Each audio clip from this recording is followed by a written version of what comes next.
Hi అండి, అందరికీ good morning.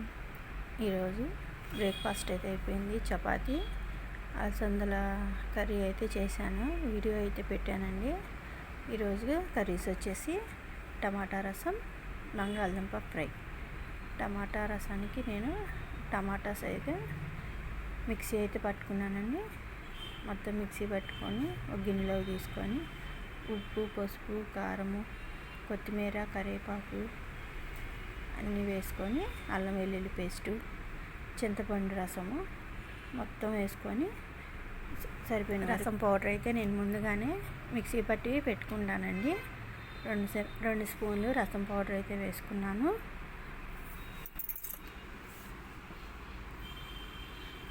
మొత్తం వేసుకొని కలిపేసుకొని పొయ్యి మీద మీడియంలో కాచుకోవాలి, లేదంటే పొంగిపోతాయి.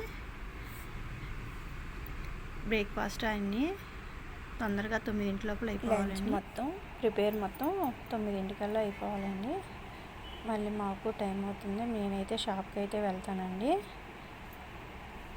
అన్ని ప్రిపేర్ అయిపోయి బాక్స్ కట్టుకొని వెళ్తాము. కొత్తగా ఛానల్ అయితే పెట్టానండి, సపోర్ట్ చేయండి. Thank you.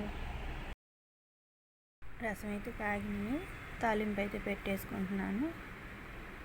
తాలింపులో చిన్నులపాయి, తాలింపు దినుసులు, కరివేపాకు, ఇంగువ అన్నీ వేసుకొని తాలింపు అయితే పెట్టేసుకుంటున్నానండి. ఈ రసం తాగటం వల్ల కాస్త బాగుంటుంది. బంగాళదుంపలకి ఫ్రైకి అయితే ఉల్లిపాయ, ఈరోజు అయితే పచ్చిమిర్చి ఇంట్లో అయితే లేవండి, అందుకోసం నేను పెద్ద ఉల్లిపాయ, చిన్న ఉల్లిపాయ ఇవైతే పోపు దినుసులు వేసుకొని తాలింపు పెట్టేసుకుంటున్న. బంగాళదుంపలు ఒక్క విజిల్ వచ్చిందాకే ఉడికించానండి, లేకపోతే బాగా చిదిరైపోతున్నాయి. మొత్తం వేసుకొని ఉప్పు, పసుపు, కారము, నూగులు, ధనియాల పొడి కారం వేసేసుకొని మొత్తం ఒకసారి కలిదిప్పుకొని ఒక 5 నిమిషాలు అయితే మగ్గించేసుకోవాలి. దించే ముందు కొంచెం కొత్తిమీర అయితే చల్లుకోవాలి. రసము బంగాళదుంప కాంబినేషన్ చాలా బాగుంటుందండి, ఒకసారి ట్రై చేయండి. ఈ వీడియో కనుక నచ్చినట్టయితే లైక్ చేసి, షేర్ చేసి, సబ్స్క్రైబ్ చేసుకోండి.